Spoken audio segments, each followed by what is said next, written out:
Hello everyone, this is part 2 of What If Naruto Trained with the Akatsuki, and I hope you guys enjoy this video and to like, to subscribe, to share, and check out the playlist, to see more comment down below. Now let's start the intro. They call me a god. They call me a god. They call me a god. Join my membership, the perks are great. It's in the description. Where am I? Naruto thought to himself as he slowly looked around the dim-lighted room he was in. One of his first thoughts were to pinpoint the exits, which he did quickly enough. Suddenly, Naruto heard a loud noise coming from behind him. He whirled around to see that somebody was coming in from a metallic door. Bang! The dark figure shut the door and slowly approached Naruto, appearing into the light. "Who are you?" Naruto shouted as he jumped up, ready to fight. "I'm not here to fight, Naruto. I'm just here to talk," the man said, holding out a hand resembling peace. Naruto, easily convinced, sat down and made himself comfortable sitting straight in his chair. "What is it you come for then? And where am I? What happened? I thought I would be hurt right now, I mean, with all the injuries I've had, and how do you know my name?"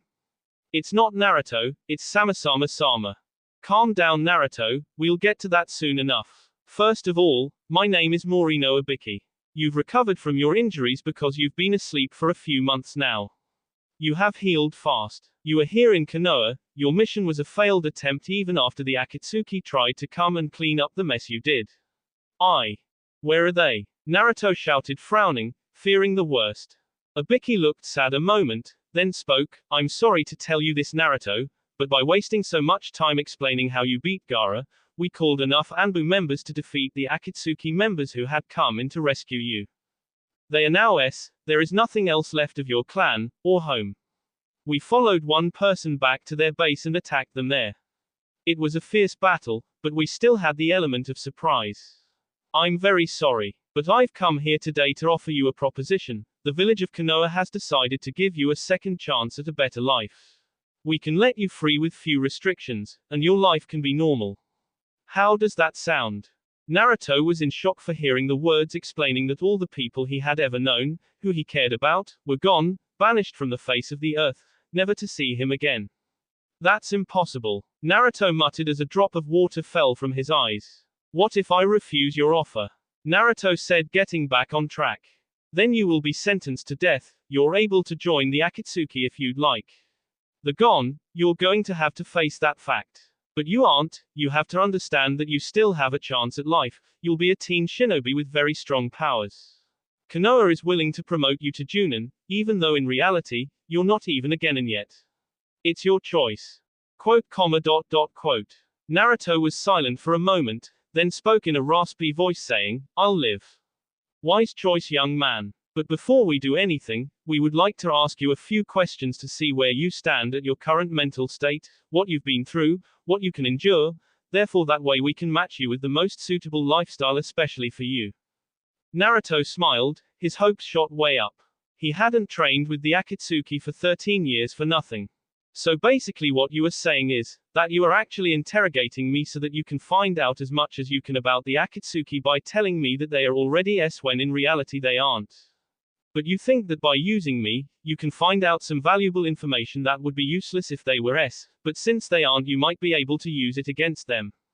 And, since you are offering me a second chance to correct the wrongs I have done, then there is a high probable chance that you fear my powers and what I am capable of, so you try to keep me under your control. So if I were to have fallen into your trap, then you might have had Akatsuki wiped out and me not posing as a threat but as an ally." The man called Morino Ibiki was speechless, staring blankly at the blonde teenager capable of incredible things. "What do you expect? Don't be so surprised. I didn't just physically train with the Akatsuki all my life, they mentally prepared me for the worst as well. Plus, even had all you said been true, I still wouldn't have told you anyway. I was taught not to, the hard way. So what now? I suspect you're not going to let me go willingly. So I guess I'll have to let myself out by any means possible." Naruto stood up, followed by Ibiki. He blocked the only reasonable exit in Naruto's way. "Do you think what you are doing wise? I do keep mentioning that I've been training with the Akatsuki all my life, haven't I?"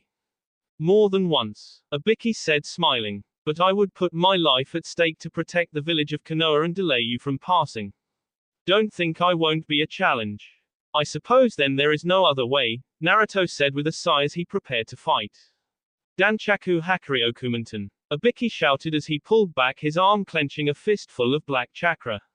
The chakra slowly circled and overwhelmed Ibiki's whole left arm. Release. Ibiki screamed as his left arm shot out faster than anything Naruto had ever seen. Naruto barely had time to block the attack. When the fist hit Naruto's arms in front of him, Naruto thought he was safe from the attack. That was until the black chakra shot out and left Ibiki's arm. But before he was able to straighten his knees, Ibiki rushed toward him with another fistful of black chakra, shouting, "Don't think I'm going to give time to Rejuvinate 1 second.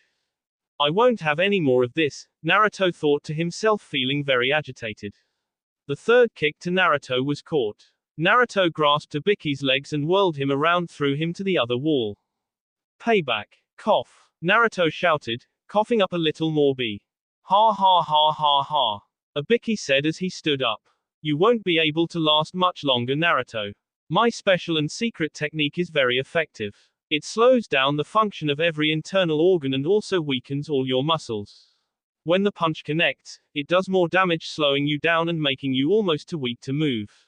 It's a shame that nobody else was able to learn this technique. You mean this technique? Naruto said, smiling as he held his arm pulled back with black chakra surrounding it. Yeah, I learned this move when I was 5 years old. I've learned to counter it. I've also improved it so that the overall damage is increased by 10 times. Let me show you what it's capable of. Instead of clenching his fist, Naruto kept his hand open, with an open palm. On top of that, after much concentration, a bright lime green colored chakra mixed with the black chakra swirling around Naruto's arm as well.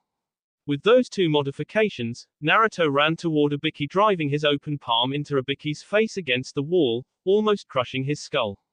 Ibiki lay practically unconscious at Naruto's feet with half of his face practically burned off. I've blinded your left eye, in fact, I've paralyzed your whole left side of your face. The left side of your brain won't function as well anymore, but that's what you get for messing with me. My bones have already connected together again, and my organs and muscles are now functioning properly.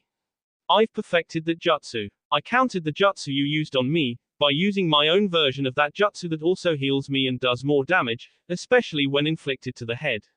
Well, now that you're unconscious, I suppose I'm going to go now.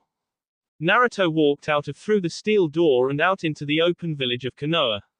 Luckily, it was dark outside, everybody was fast asleep, dreaming cozily in their beds, all except for the Anbu hidden on the rooftops of tall buildings who were watching Naruto now. Little Akatsuki has left the building over, whispered one Anbu member to the others through the small radio he had in his hand. Everybody fall in, over. Before Naruto could take his first steps toward the gate of Konoha, 6 Anbu members jumped down silently and surrounded Naruto. Within seconds, Naruto had observed each Anbu member's fighting style just by their standing posture. He himself, prepared to fight. This wasn't going to be easy, but he would manage. Return to the building you were in or else we will be obligated to use direct force. A girl Anbu member said, pulling out a kunai. 6 of you. It'll take more than 6 to beat me. Naruto exclaimed, half smiling. He found it completely ironic that 14 more Anbu members had arrived just after he had made his comment. Go back into the building or we will attack. A gray-haired man stepped out from behind a building. He wore his Konoha headband over his left eye and a mask covering the bottom half of his face. Would you by any chance be Kakashi? Naruto asked. Yes, how would you know? The man named Kakashi said. I've heard of you, a legend. They say you've copied over 1,000 moves. I'm honored to have actually met you. Will you duel with me? Naruto asked, half bowing.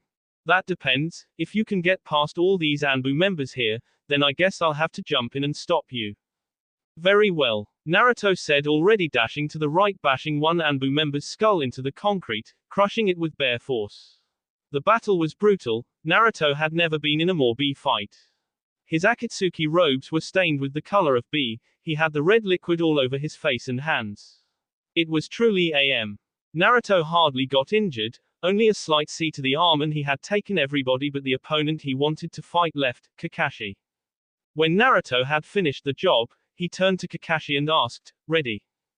I cannot believe that I just stood there and let the people of this village this is not the me I know. I'm ready, prepare Akatsuki member, I will come at full force. As he said this, Kakashi pulled up his Konoha headband from his eye to reveal the Sharingan eye. Then let's go, Naruto shouted, dashing at him.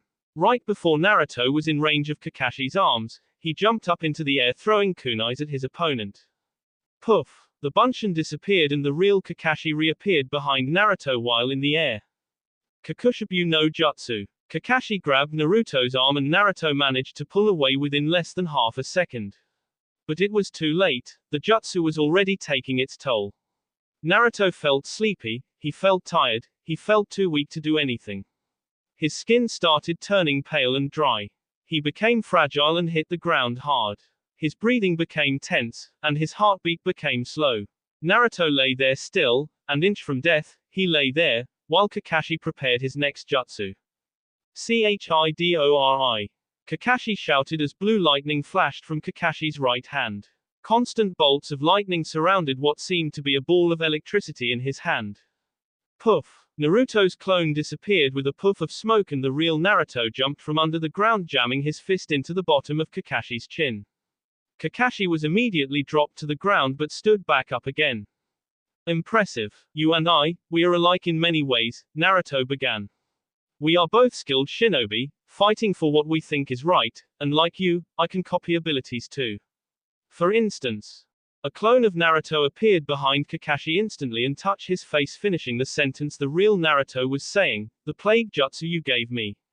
It works pretty good, but it consumes a lot of chakra, doesn't it? A worthy opponent you are. But I'm sorry that I have to end this now." Rasengan. A great blue ball of shining, swirling chakra formed in Naruto's right hand as he dashed at the dying Kakashi, too weak to move.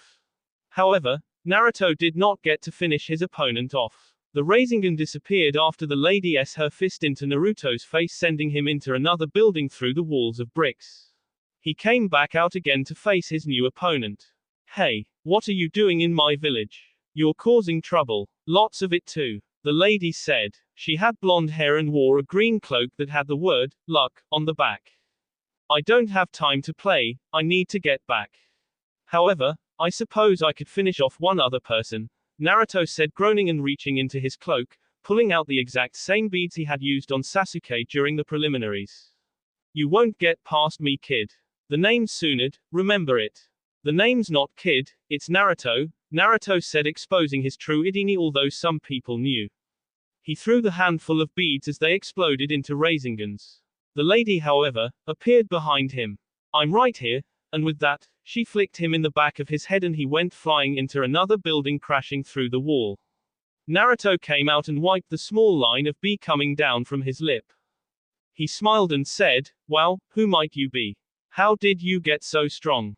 Tsunade put both her hands on her hips as she shouted, "I am one of the 3 Sannin, as well as the Hokage of this village. You must know of Orochimaru, my strength is the same as him."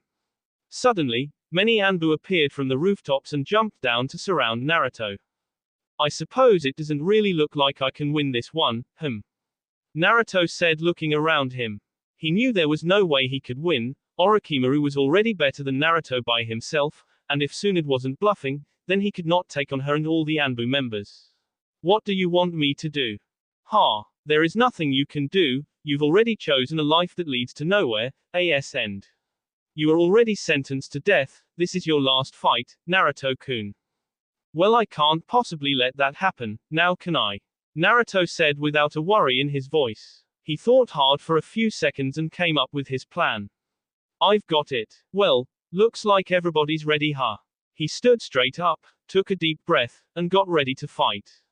Naruto jumped into the air and dashed toward Kakashi's DB and shouted, "But first I got to finish what I started." The real Kakashi appeared in a hole in the ground. "Tell me one thing before Naruto. How did you manage to copy my abilities?" Naruto stood up and brushed off what he could of his burned Akatsuki cloak. "Well, during my training with the Akatsuki, Itachi taught me how to copy moves without the Sharingan. It seemed almost impossible at first, but the more moves I learned, the easier it became. I started copying many other jutsus in previous battles. All you have to do is figure out the hand seals, and then guess where and how much the chakra flow is and is going. Then if you get it right, you have the technique. I've practiced so much guessing that I already know and don't need to guess. Impressive. But now all that talent is going to be wasted, Kakashi said, scratching his chin. Well, let's get this thing started. Kage Bunshin no Jutsu. Naruto shouted, creating 10 copies of himself, each of them going to fight at least 5 opponents at a time. Within minutes, only one Naruto was left, again surrounded by Anbu, but this time, the amount was down by half. Naruto was tired and all scratched up. There is nothing to do except KU now, it is for the better of everyone. Tsunade said, rushing at Naruto. One punch and that was the end, for the Bunshin. Poof. The clone disappeared and Naruto was nowhere to be seen. Everybody looked around to see if they could spot the blonde teenager somewhere, but they couldn't. Damn it, Tsunade shouted, stomping her foot and leaving her imprint on the stone ground. He's headed out of Konoha. Awake all the Junin and Chunin, they are going to have an S-rank mission. But, Tsunade-sama, all the Junin and Chunin are out on a mission, the only Chunin that remains is... Yawn. It really is too troublesome to go out, but I suppose since it's my duty I guess I have to go. Give me half an hour to assemble the team I need. Will Kakashi Dono be going? Of course, somebody needs to be in charge, you have half an hour. Hurry, the sun is rising. Tsunade said, pointing a white finger at Shikamaru's forehead. Half an hour later. This is your team. Very well, the success rate of this mission is 0.0000000000000000001. You all may S, but good luck. Tsunade said, dismissing the 7 shinobi. Before all of the 7 people had the chance to leave the village, Sasuke stepped out and demanded, I'm coming with you all, I have to acquire some information and I also have a debt to pay. Kakashi, Shikamaru, Chuji, Kiba, Shino, Lee, Sasuke, and Neji all left the gates of Konoha towards the rising sun, chasing the S-rank criminal as well as the Akatsuki member. Pakken. Where to now? Kakashi demanded of his little pug that he had just summoned. The brown dog sniffed in the air and walked northeast a few feet. This way. They dashed off to catch up to the criminal they were pursuing. Naruto was already exhausted from the previous fights he had just had.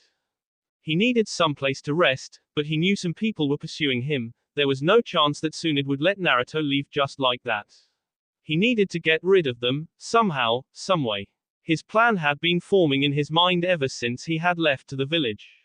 He was surprised that the village of Konoha had been fooled so easily. All he needed was a few Bunshins and he escaped from sight, distracting the others. He just disposed easily of the 2 shinobi guarding the gate. To the northeast is the Yaju graveyard. Brilliant. However, do I have enough chakra to go through with the plan? Hopefully, Naruto thought to himself as he headed toward the graveyard he was thinking about. Stop. Pakken shouted, stopping to an abrupt halt. What is it, Pakken? Kakashi asked curiously. Has it ever occurred to any of you at all where we are headed? Pakken asked seriously, however, the only answer he got back was confused as well as blank faces. They each looked at each other puzzled. We are headed for the Yaju graveyard. Pakken shouted, jumping up and down. The Yaju graveyard. Oh yes, what's so bad about that? Kakashi asked, finally understanding what Pakken was talking about. Don't you know the story? There once was a person beaten during his childhood, his name, Ada Bushi. He was raised poorly, however, he was a very tough person, determined to seek revenge on his parents who were shinobi as well. Each day they tortured him a different way, however, he held up, stayed alive, endured the pain. Each time he would go away to his own little spot and train himself physically, while enduring the torture was training his mind mentally. At the age of 14, his parents, it was am. Even though his parents were very skilled, he had overcome them. He continued his training for greater power even though he had reached his goal. 30 years later, he had become such a great shinobi, that he had thousands, challenging everybody who came in his path, not leaving a sole survivor. One day, he created a beast so big and powerful known as Baraku Kaibutsu. The monster became his loyal pet, destroying buildings and people with brute force. It began to feed on the one thing it loved, shinobi. They became a legend. They lived over 500 years ago. The story left them bewildered. Lee mustered up the courage and asked, how did they Well, Bushi got involved with the Sand Village, so he left to the village of Konoha, and the Kazekage, as well as most of the shinobi in the Sand Village, followed him to him. It was a great battle. Imagine, Bushi and Kaibatsu, against the Sand Village. It was a tie. There was only one survivor, a genin. Yes, even genin fought in that battle.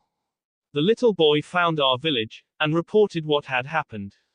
They beat everybody underground where the battle had taken place. They also buried the great samurai and his beast separately in that graveyard. It became known as the Yaju graveyard. Well, nothing's going to happen, we're just headed for a graveyard, that's all. Kakashi said, giving hope back to the rest of the group. It's just a story, Kiba shouted as they continued on, following Naruto.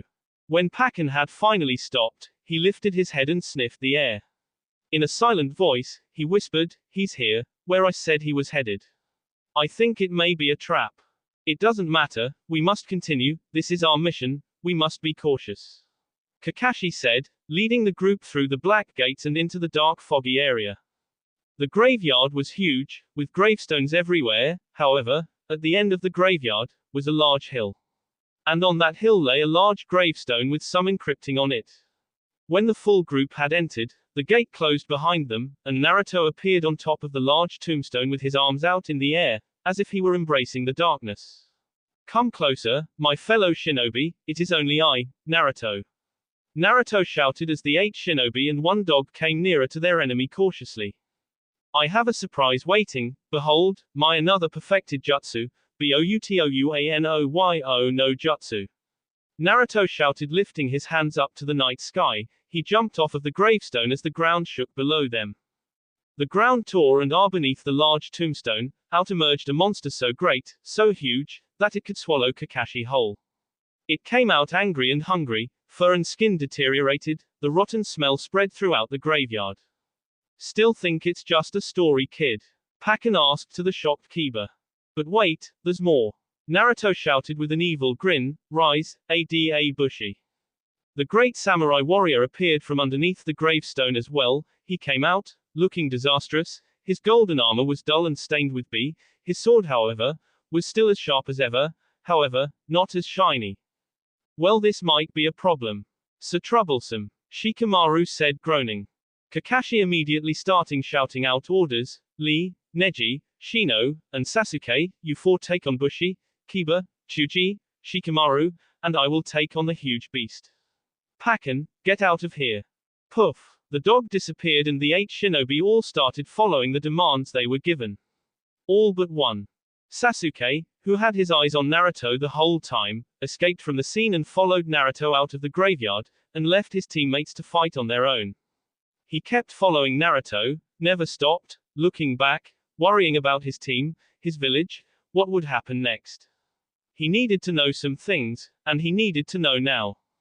Lee jumped towards Bushi, legs forward aiming at the face with one foot. Bushi blocked it with his sword and pushed Lee back down to the ground. However, Lee didn't give up so easily. Before he fell to the ground, he used his hand to whirl his body around as well as legs to trip his opponent. Bushi saw this coming and did a double backflip, landing behind Neji. Neji barely managed to dodge Bushi's blade's sideswipe and dashed forward to get away from him. The mighty samurai was covered in the bugs. They were everywhere, even jamming his joints and armor. But Bushi was too strong. He simply overpowered the thousands of bugs that covered him, and moved freely and easily, dashing towards Shino, kicking him to a grave and leaving him unconscious. It's just you and me, Neji-san. How can we take this great samurai on just by ourselves? Lee asked Neji, somewhat panicking. We will find a way, have faith, Lee. Neji shouted as he threw 2 kunai towards Bushi. He blocked them and continued towards the Hyuga. Lee interfered and attempted to give a sailing sidekick to Bushi's head. However, Bushi was once again too quick. He grabbed Lee's leg and whirled him around, sending him to the ground. Lee! Neji shouted, rushing at Bushi himself. Neji's attacks were no good. His techniques were dodged by Bushi's hand alone. Whatever the 2 shinobi did, it was no use. It only tired him out, and Bushi hadn't even got hit once yet. Meanwhile, 4 other shinobi had other problems to deal with as well, the beast. It rampaged through the forest destroying trees and such that were in its way. The 4 ninjas pursued it trying to attack it as it ran. No weapons had worked so far, but they all still had techniques up their sleeves. Kijimane no Jutsu. Shikamaru shouted as his shadow extended and emerged with the shadow of the beasts. The beast came to a direct stop and made no movements whatsoever. However, Shikamaru was struggling holding the beast by himself. The beast would overcome his technique in a very short while. This gave the other shinobi time to do their techniques. Shikamaru didn't need to inform them, they already knew they had very little time to complete the jutsus and do as much damage as possible to the beast. Chidori. Kakashi screamed as he drove his hand holding a ball of blue lightning into the beast's skull. He quickly pulled his hand out along with a gooey greenish substance. The beast was unharmed, but angered, it became stronger, moving an inch from the brute force. It was Kiba's turn. Akamaru, let's go. Gatsuga. The white dog on top of Kiba's back turned into a bunchen of Kiba himself. Then they both jumped into the air, twisting into the air so fast they created their own separate tornadoes heading towards the beast. The 2 tornadoes clashed with the beast's side, went through one side, but didn't come out the other. Before Kiba and Akamaru could come out from the hole they made, the beast healed itself and the hole closed up, leaving them both trapped inside its stomach. Kiba! Shikamaru shouted as he grunted. He fell to his knees in pain, still holding the jutsu, Chuji. Go now. Got it. Isu no jutsu. Chuji jumped up in the air holding up a fist high up full of blue chakra. He rushed down through the air throwing his fist down to destroy the still beast's backbone. Shikamaru screamed in pain as he fell to the ground unconscious and in pain. The jutsu was released and the beast jumped up and swallowed Chuji whole, to join Kiba and Akamaru. The beast came back to the ground, waited a second, and turned to the person who had stopped him in the first place, Shikamaru. Kaibutsu, the beast, took step by step, paw by paw forwards, slowly, slowly. Kakashi jumped in the way with his hands spread out far. Don't touch him. I'm the one you want. I dented your skull, remember? Kaibutsu looked at him, growled, and attacked. However, a second before swallowing Kakashi, the beast whirled around him and was straight over Shikamaru. No! Kakashi screamed in fury. But it was once again too late, the beast had swallowed Shikamaru to join his friends. Chuji, be alert, he's going after you next. Kakashi shouted to his last opponent. How do you know? Chuji asked curiously. He's going after everybody except me, saving me until last. Kakashi said, running after Kaibutsu, who was now running towards Chuji. Haoshu no jutsu. Chuji shouted as he drove the end of his right palm straight into the beast's nose, sending it flying backwards through the air a few meters. Chidori. Kakashi shouted as he drove his jutsu into the belly of the beast. Shikamaru jumped out, landing on the ground with debris all over his clothes. Gatsuga. Kiba shouted as he blasted out through the other end of Kaibutsu, leaving 2 holes in its back. The beast landed on the ground, stomach straight up, paws in the air. Then came Chuji, with the same technique he had tried earlier, however more chakra in his arm this time. Quote, "It's over," Chuji stated, "I've gone through the heart as well." The shinobi all sighed in relief and were just about to leave to help the others, but apparently it wasn't over. Lee mustered all the energy he had left to his last kick to Bushi's head. It was still no good, every attack they tried on him was always blocked, no matter what they did. Lee fell to the ground exhausted from the fight, applying more pressure each second. Lee screamed in pain as he grasped Bushi's foot, trying to push it away. Neji was already out cold, just like Shino. There was nobody left to help. Lee finally managed to slip out of the way, and Bushi's foot crashed down on the floor, leaving his footprint engraved on the concrete. Lee smiled as he backed away a few feet. He crouched down, and detached his weights on his ankles. I may not have much energy left, but I'm going to use everything I have to beat you, even if it costs me my life. I must successfully carry out the mission, as I am supposed to do. I stand here, about to try my very best, for my village, for the village of Konoha. My mission is to follow and capture Naruto. And that is exactly what I'm going to do. First gate. Lee's chakra amount expanded by a great amount once he opened the first gate. Second gate. Third gate. Get ready, here I come. Lee jumped up in the air, and disappeared, appearing straight above Bushi, attempting to kick him in the head. Once again blocked. That wasn't the end. Lee disappeared once more, and once again reappearing attempting to land a kick to Bushi's head. It went on like that for 5 minutes, each second, Lee trying harder and going faster. Until when though all hope was lost, he put all his strength and might as well as speed into his punch, that he shattered Bushi's sword. His fist followed through and clashed with Bushi's face. The force alone threw Bushi in the air, hitting a gravestone and then landing on the ground. He got up, without a sword, and faced Rock Lee again. You have no weapon, it's all over for you now, Lee said with a smile. There was a reply from the great samurai, the first time Lee had heard him talk. You are wrong, it is not over. His voice sounded old, ancient, powerful, and all at the same time. At that moment, Bushi took off all his armor and threw it on the ground. He was now wearing very old and dirty clothes, ones that Lee had never seen before. Bushi disappeared just as Lee had done, and reappeared right behind him, kicking Lee this time, right in the stomach. Lee vomited from the overwhelming blow. Wait, Lee said, wiping his mouth and smiling. That's what your armor was. I'm surprised you never had to take it off before.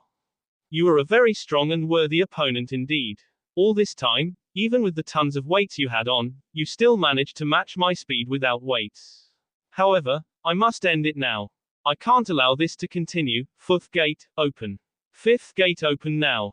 Both of them disappeared into the air, reappearing, attacking and blocking each other's attacks. The fight went nowhere. The only difference was that the sun had finally risen, and Lee was only getting more tired. Sometimes he managed to land a punch or kick to Bushi's body, but it did no use. How could it? Bushi was already S. There was no way Lee could win this battle, not alone. He needed dire help, he needed rest. At this point, he wasn't sure if he would live to see the next sunset, or sunrise. If he stopped now, he would S. If he somehow managed to defeat his opponent, there was a 50% chance that he would still S. His body was already practically S. It was his will, the strong will that he had, that kept him going, breathing, fighting. Kakashi-san, watch out. Kiba shouted as the Kaibutsu appeared over the silver-haired man, ready to swallow him. The wounds and holes in the beast had now healed completely, looking even better than when they had first saw it. Kakashi managed to dash out of the way, but not untouched.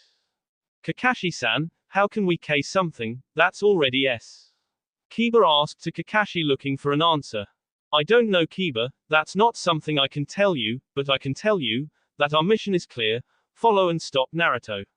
We must do it, however, not at the expense of our lives. We'll find some way. It must have some kind of weakness. That's exactly it, Kakashi-sensei, it doesn't. Shikamaru said. The jutsu was designed to not only K the opponent, but it can be used for stalling as well. Naruto will hold it up as long as he can, but until he stops it, there is no defeating of this monster. He's using this as a chance to escape farther. He's probably already too far. There isn't much we can do. Well, what are our options? Kakashi asked, looking for opinions. I say we run away, try to catch up with Naruto.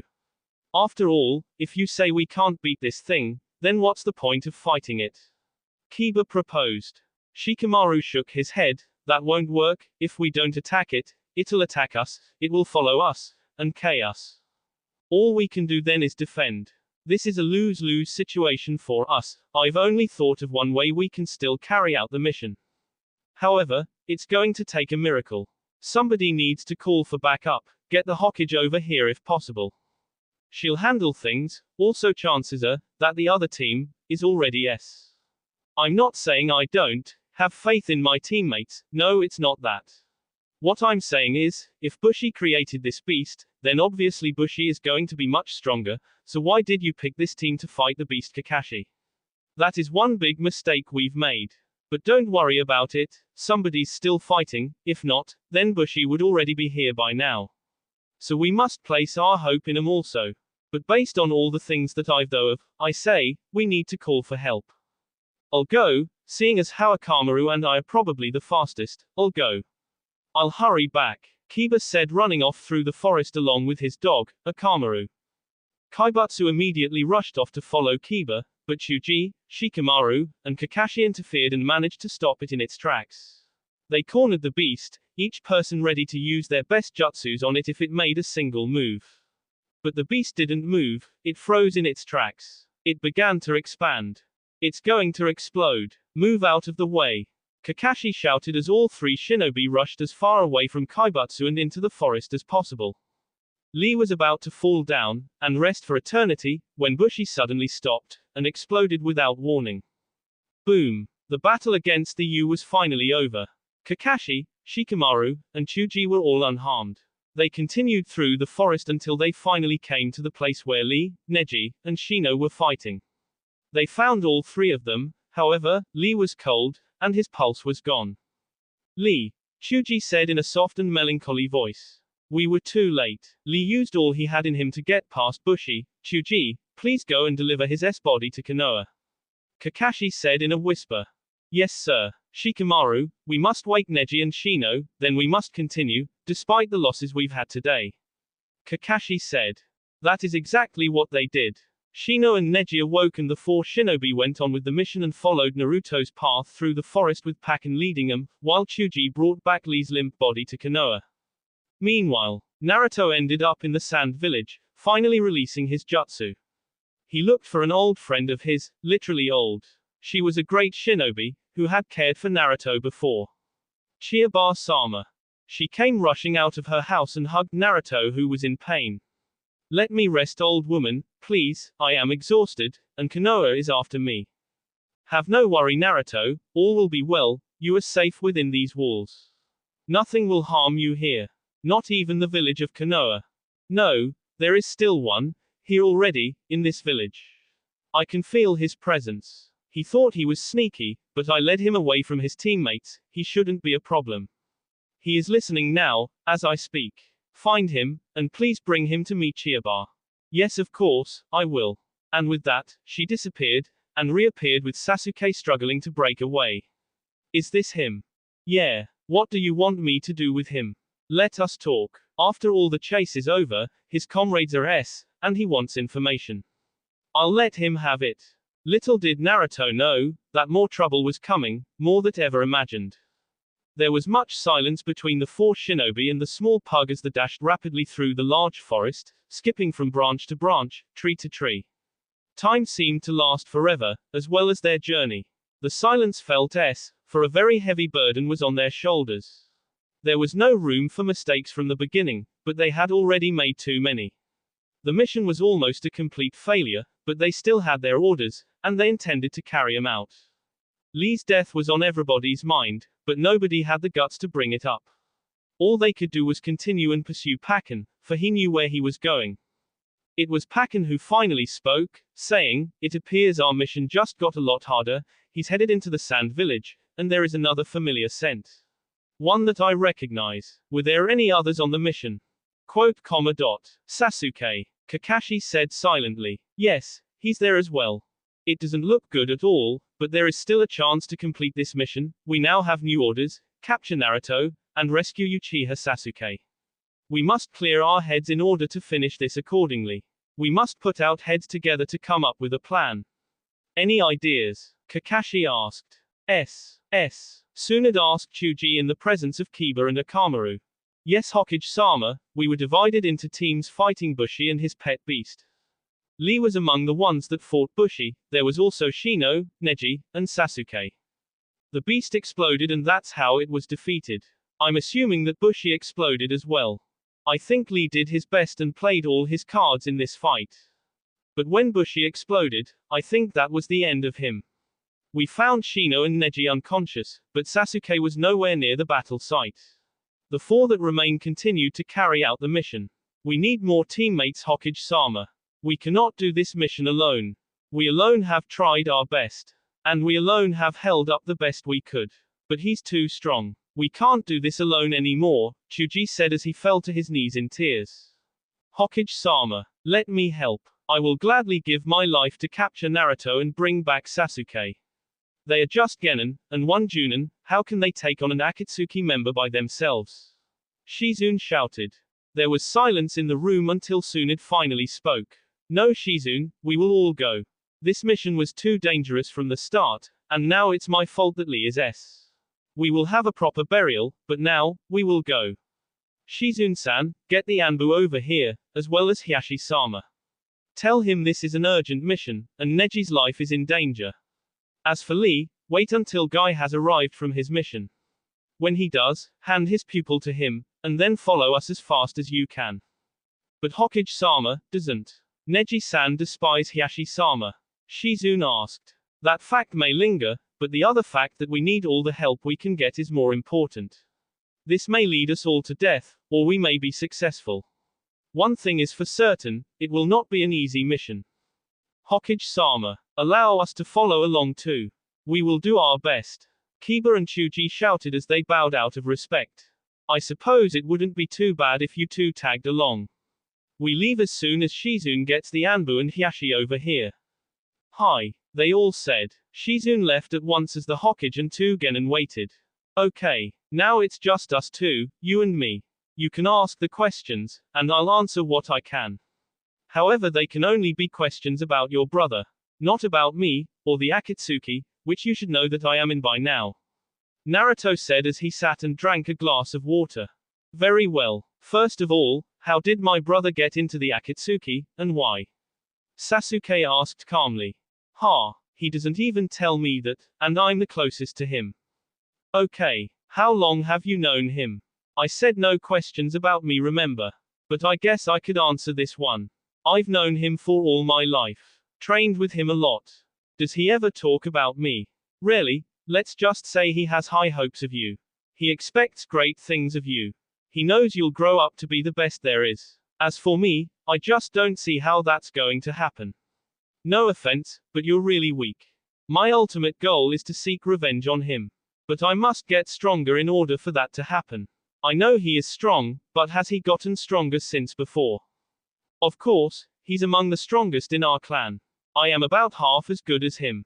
He's really strong. I've been training day in day out my whole life, and I still can't catch up to him. I thought I was strong, but apparently, I had no idea. You see, the thing is, you've got to be devoted. I am devoted. I can see that. But the question is, how devoted are you? How far would you go to acquire the strength needed to destroy your brother? There's always a price needed to pay, and the question is, will you pay it? I told you, defeating him is my ultimate goal, of course I will pay it. You say that now, but you can't even begin to imagine what's out there. The extinction of your clan, the decay of your family, yeah, that is only a taste of what people can do. Trust me. Try being tortured by the strongest illusions around for years. Every second in the illusion seems like a day, every hour seems like a year. You haven't seen nothing yet. I understand, what can I do to become stronger? Well, let me tell you this, friends hold you back. You don't want them. You can't rely on your team to make you stronger. Look at me, I don't have any friends, and I'm the strongest 13-year-old there is. But if I still leave my village, how will I get stronger on my own? Now that's a rare chance that you will even improve. The quickest way out, to become stronger, is to train under someone, find somebody very strong, and train with them constantly. That way your strength will increase at a rapid pace. But to find somebody like that, is very hard. Sasuke was silent for a moment, then did something he never thought he would do. Would you train me? Don't make me sick. First of all, I don't have that kind of patience. It'd be like starting all over from scratch. I'm still not strong enough. If I train somebody who's weaker than me, how can I get stronger? Also, you forget, I am in the Akatsuki. Use your head. That could never work. Then what am I to do? There is one who I know would accept you. But losses must be made. Like what? Sasuke asked. It will take pain, lots of it too. So much pain involved. Time, and training. You must leave your village and train with him until he's done with you. And what happens after that? Well, I don't know. Who is this person that you speak of? His name Orochimaru. Ever heard of him? Sasuke shook his head thinking. He has a pupil now, but I can help you out. As I told you, losses must be made, on both sides. Give me 2 hours of rest, and he'll have already sent some people. How do you know? Trust me, I know him. I've also trained with him. And he's tough. For now, stay put until I come back. If not, then leave this village, and don't come back. You're not really wanted here, and you should be grateful that I'm helping you out. I don't even know why. Jirubo, when we see him, immediately activate Curse Seal Level 2. That goes for everybody including me too. We aren't dealing with a regular Junin. We are dealing with an Akatsuki member here. Our orders are to capture Naruto-kun and bring him to Orochimaru. We must carry out the mission, even if it costs us our lives. Kimimaro-san, don't you think it would be wise to activate Curse Seal Level 2 now, so that way, before we see him, we will already be prepared? Jirubo asked his superior. It would seem that way, huh? But the answer is no. The reason is because we must conserve the most amount of energy as well as chakra as we can. We can't afford to lose any. We will sense his presence once we get close enough. That way, we can do our best as soon as we see him. We must put forth all our effort into this mission. I don't know what Orochimaru wants with him, but we can't let Naruto escape. Kimimaro said demandingly. Hi, shouted the 4 other shinobi who were there. We are the Sound 5, and we cannot lose, Kimimaro said, glazing into the sky. Sasuke paced back and forth thinking and pondering. What was he to do? Would he leave his village and all his friends to gain power? He didn't even know this Orochimaru person, and how could he trust Naruto anyway? He could go back to the village, and get stronger that way. He would never reach his full potential. He needed power, and he needed it fast. If Naruto was lying, he would find some other way on his own to gain power. But if Naruto wasn't lying, if this Orochimaru person really was that strong, he would be in debt to Naruto, although he would never admit it. Sasuke couldn't stay put. He kept pacing around his chair thinking and thinking. Time passed by so quickly, that before he knew it, the sun was already starting to set. Naruto finally appeared on a rooftop. Nervous, Sasuke said nothing, only gave him a glare. Don't be, it'll be alright. Let's go, Naruto said as he stood up and jumped down from the roof and walked to the sand village gates with Sasuke right behind him. Oh, one more thing, there will be a few battles, I'll take care of them. I'm practically fully rested. Let's go now. One thing, where are we headed? Sasuke asked. The Sound Village. The gates opened, and just before Naruto and Sasuke embarked on their journey to the Sound Village, Chiyoba came out and shouted, Naruto. Naruto. Wait, take this, for the journey. Chiyoba held out a soft beige bag that was tied up. Naruto's eyes widened. Chiyoba-sama, this is. Not here, Naruto, not in front of the kid. Chiyoba said, looking straight at Sasuke. All right, Naruto said as he quickly put the beige bag into his Akatsuki cloak. The two shinobi left the Sand Village towards the Sound Village where Orochimaru lay. Waiting. They didn't have to travel very far before they reached the Sound 5, consisting of Kimimaro, Saken, Tayuya, Kidomaru, and Jirubo. Kimimaro was obviously the leader of the 5. He had silver hair that reached down to the end of his N, he wore a light purplish robe, and had 2 red dots on his forehead. His eyes looked dull, as if he were being hypnotized by something. Saken looked very strange. He wore the same thing the other 4 were wearing, a brown shirt and black pants. His hair was a bit darker than Kimimaro's, and he had what looked like another body on his back. Tayuya was a red-haired girl with a black helmet on the top of her head. There was nothing really special about her appearance. She just held a silver flute in her hands. Kidomaru was tanned, and had one physical feature that stuck out like a sore thumb. He had 6 arms, 3 arms on each side. Jirubo had orange hair and was bald on some spots. He was big and fat, like an older Chuji. The Sound 5 all stood surrounding Naruto and Sasuke looking like demons. Curse Seal Level 2 already? Naruto asked. Sasuke was amazed at this sight. Why would Naruto tell him to stay back if it would be 5-on-1? Each of the Sound 5 looked extremely strong, not to mention evil. Can I attain this power? Sasuke asked out loud for anybody to answer. Yeah, that's basically what you are going to do. Naruto said. We have orders from Orochimaru to bring you in, Naruto-kun. After we are done with you, we will dispose of the small brat here. Said Kidomaru. Sasuke flared at this comment. He whipped out a kunai and rushed straight at the 6-armed demon, screaming his head off in fury. Before Sasuke's kunai could connect with his opponent, he was stopped, brought down, and pinned to the ground, none other than Naruto himself. Don't be a fool. You can't take these people on by yourself, what did I tell you? Leave the fighting to me. Naruto shouted as he let Sasuke go. Now, Kimimaro shouted. The sound 5 closed in at rapid paces. Shugo Ametsuchi. Naruto shouted as he spun once in a circle and a sphere quickly appeared around him and Sasuke. From the inside, the sphere was like a huge window. From the outside, it was a completely black ball with chakra surrounding it. Sasuke watched from the inside as all 5 shinobi each clashed with the surface of the sphere and were sent flying way back into the forest. You'll be safe inside here. Don't come out of this sphere, if you do, you will surely get hurt. I'm not responsible for you, don't make the mistake of thinking that I care what happens to you. I'm just doing a favor, if you can't follow what I say, that's not my problem. But I'm highly advising for you to stay in here. Naruto said as he simply passed through the ball and came to the outside. Kimimaro, Jirubo, and Saken appeared. But the other 2 were nowhere to be seen. Saken jumped up into the air and shouted, Akon. Wake up. The body on Saken's back came out and the both landed. Akon looked exactly like Saken, like a pure devil. Naruto was distracted by this. Jirubo saw that as a chance to use his jutsu. Darudomo Doten Kekai no Jutsu. He shouted as he jumped up a foot in the air and came back down his fist into the ground.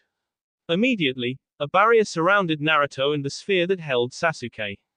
It went completely dark. They could hear Jirubu's voice outside telling Naruto, do you like my jutsu, Naruto? It's made of the hardest earth around. I have you completely trapped. Naruto laughed. Ha, you think that you can drain my chakra? You wouldn't be able to hold it all. Don't think I don't know. I do. This is an earth barrier that is used to drain chakra. You plan to release it when I'm weak and then you all will take me on. But there is one thing you forget, Jirubo, I can be stronger than you. Chakara no Jutsu. Suddenly a large aura of blue chakra surrounded Naruto's entire body. He took a step forward and punched the steel hard wall. It broke open so easily, it was as if dominoes were knocked over. The whole barrier collapsed and left Naruto with a large aura of chakra, and the great black sphere. Jirubo charged at Naruto. It was a very big mistake however, because Naruto jumped up into the air, and gave a side kick to his head bashing it in. That was the end of Jirubu's life. Whoosh! Naruto whirled around and caught a large arrow that would have hit his heart had he not grabbed it. It came so fast that Sasuke wasn't even able to follow it with his eyes. Naruto had it in his hand and threw it back with twice the speed, heading straight towards the person who shot it in the first place. Apparently, the jutsu made Naruto's voice much deeper when he spoke. He sounded like a demon coming straight from the depths of hell. How do you like your arrow now, Kidomaru? Sasuke heard a flute playing off in the distance. What he saw was 3 large giants coming in from opposite sides, each surrounding Naruto one again. Kimimaro rushed towards Naruto with what looked like a sword made out of bone. It was an extremely bright white. He jumped up in the air and attempted to s at Naruto's head. Naruto jumped back, dodging a swing from one of the 3 giants. Kimimaro reached the ground and followed him, still rushing at him. The small chase went on for about 2 minutes, until Kimimaro finally landed a fatal blow on Naruto. He drove his bone sword into Naruto's stomach, then jumping back. Naruto moaned and quickly pulled the bone out of his body. Blood constantly leaked from his stained clothes to the dirt floor. Kimimaro lifted up his left shoulder as his skin opened up. It was then when he pulled another sword out of the place that was supposed to be his arm. However, his arm looked completely normal. Naruto was angered, but his anger solved nothing. He was losing a lot of B and fast too. The blue aura slowly faded away and left Naruto on his knees. Kimimaro walked up to him and looked down. You have caused us much pain, it's time we cause you even more. He lifted up his sword, and drove it into Naruto's heart. Poof! The Naruto disappeared. The real Naruto appeared flying straight at Kimimaro with his blue aura of chakra still intact. Naruto threw his fist about to end his life, until Saken jumped into the way. Instead, Sakon! Akon shouted as he looked at his brother. He rushed at Naruto seeking revenge. Ninpu, Kumoshi Bari. Kidomaru suddenly appeared and shouted as he shot a web-like texture from his mouth. It covered Naruto's body and stuck to him, making Naruto unable to move. Akon came running and hit Naruto's legs, sending him up in the air, flipping many times. A giant caught the flying Naruto and put him to his mouth. He swallowed him without chewing.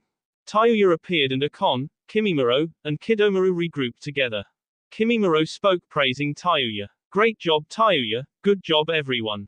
It is unfortunate that Jirubo and Saken have fallen, but we must be grateful that we are still alive. But we've completed our mission, it is finished. It isn't finished. I'm still here, and I will destroy you. Sasuke shouted as he stepped out of the black sphere. You're right, let's take him as well to Orochimaru-sama, see what he will want to do with him. Kimimaro said as they all closed in on Sasuke and grabbed him. Boom. Naruto burst out of one of the giant's stomachs and shouted, you will not touch him. I'll personally bring him, after I dispose of you four. Kakashi, Neji, Shino, and Shikamaru finally had arrived to the sand village. Damn. Kakashi shouted. We're too late, he used the jutsu on purpose to give himself time. Not only were we fooled, but because of his jutsu, Lee is now gone.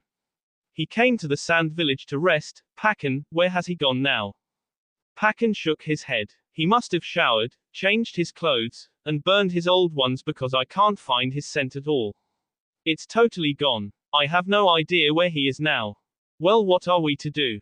Any ideas, anyone? Shikamaru asked, looking around. I have one. A loud voice called from above. The four shinobi and dog looked up at the figure who had shouted. I say we follow the Hokage, and see where she leads us.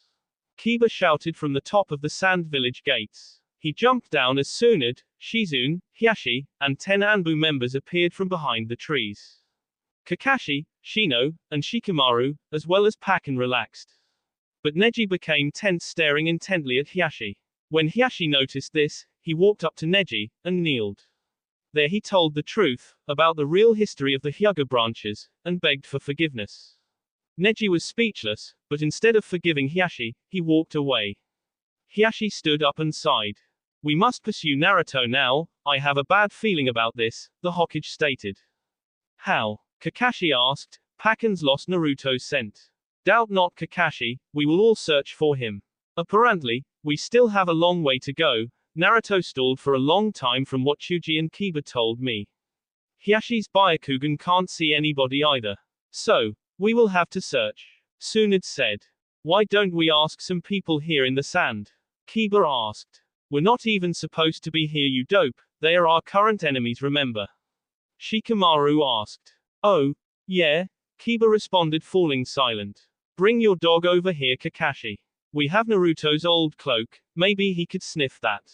Pakken walked towards Shizune and sniffed the torn and beat Akatsuki cloak that she held in her hands. Pakken sniffed it for a few seconds, looked up, and dashed through the forest shouting, this way. Watch it. Kimimaro shouted as they all split up and dashed back. I told you not to get out of the sphere, didn't I? Naruto screamed at Sasuke. I was only finishing the job that you couldn't do. Sasuke shouted back. Naruto grabbed Sasuke by the end, and picked him up. Don't ever disrespect me like that again. He threw Sasuke against the trunk of a tree. Sasuke fell down harshly. He picked himself up. Release your chakra jutsu or I'll kill the kid. Naruto laughed as he put his hands on his hips, still containing the jutsu. Ha. That matters not to me. I told him I didn't care, but he didn't listen. But I'm still going to kill you all for making me go through all this trouble. Then maybe Orochimaru will have the guts to come out here himself. What a coward. Tayuya rushed at Naruto shouting, don't talk about Orochimaru-sama that way. No, don't. Tayuya. Kidomaru shouted, but it was too late for her too. Tayuya fell to the ground to join the other two that were s. Her bee stained the grass and Naruto stepped toward Akon, who was still holding Sasuke hostage. If you don't care about his life, then I will dispose of it then. Sasuke wasn't that weak though. Akon was only concentrated on Naruto, he never thought that Sasuke could possibly hurt him. Sasuke simply pulled out another kunai, and drove it into Yukon's stomach. He groaned and backed off, falling against a tree trunk. Naruto lifted up his arm parallel to the ground. He opened his palm and pointed his arm towards the huge sphere of black chakra he had made. He picked it up from the ground and made it fly at Akon, who was already down. He screamed before he was crushed by the barrier. Only 2 of you left, how is it going to be? Naruto asked, turning to the last 2 of the Sound 5. Kidomaru jumped back into the forest. Kimimaro stayed to fight. I'm like you, I care not for my teammates either, ha, it was only a matter of time before I K them myself. See, they are weak, unlike you and I, we are alike, superior in every way to everybody else. You know Orochimaru's power, he can give it all to you, make you even stronger than you already are. But you've lost that chance already. It's over for you, I shall eliminate you now, even if it costs you my life. You can try, but you will fail. Naruto said, preparing for whatever Kimimaro was going to do. Kimimaro jumped into the ground. A few seconds later, Naruto figured out what Kimimaro was going to do. Dashinsai no Jutsu. Naruto put his hands up into the air, and looked up at the sky. Watch Sasuke, this is one of my strongest jutsus. Then Naruto's eyes turned completely white, looking like what seemed to be the back of his eyeball. Sasuke waited, he couldn't see anything happening. But then he felt it. But it was so tiny, if he hadn't been standing still, and if there hadn't been complete silence, he wouldn't have even sensed it was happening. He felt a very, very slight shift in the earth he was standing on.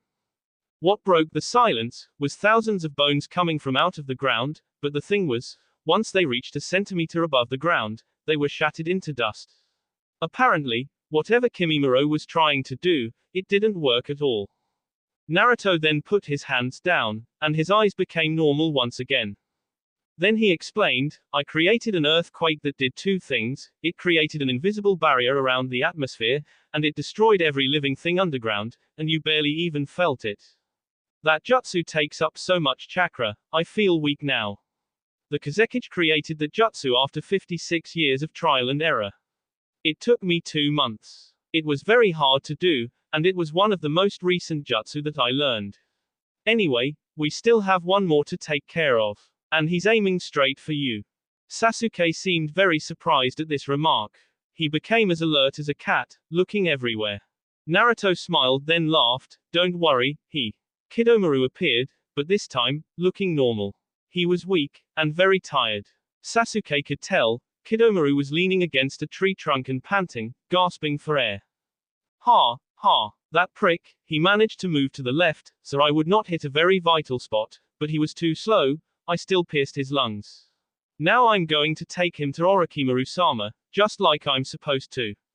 You will have to get past me first, Sasuke said, pulling out a kunai and stepping in the way of Kidomaru and Naruto. Stupid kid, do you know who you're dealing with? I am Kidomaru, one of the strongest of the Sound 5. I will K you easily, are you sure you still want to stay in my way? I'm willing to spare you if you let me take him. You should consider it an honor. You just try and take him. Sasuke shouted, getting more and more angry. He dashed towards Kidomaru. He knew he had a very little chance of success, but he couldn't let all Naruto's effort go to waste. Stupid kid, Kidomaru shouted as he just stepped forward and gave a strong punch to Sasuke's guts. Sasuke was stopped in his track, looking straight at his opponent with his jaw dropped. They stood at that position, as if they were frozen or connected. Sasuke managed 2 words before he fell, it's over. Kidomaru suddenly felt his leg very wet. He looked down, and realized that Sasuke had driven his kunai into his stomach. Too much B had already left him, and had already managed to cover his whole leg. Kidomaru felt cold, then weak, he closed his eyes as he fell back to the ground. Sasuke fell but stayed awake, he looked back at Naruto's B. But it was gone. Sasuke stood up and looked around. Kakashi, Neji, Kiba, Chuji, Shikamaru, Pakken, and Shino were all staring at him. Then the rest of the group came out as well as Tsunade. Uchiha Sasuke. What has happened here? Tsunade demanded. Smoke was everywhere, and that was when he escaped. He headed straight for where the Sound 5 had came, to Orochimaru. That will be all for this video. Be sure to like, subscribe, share, and comment down below for more videos. Goodbye.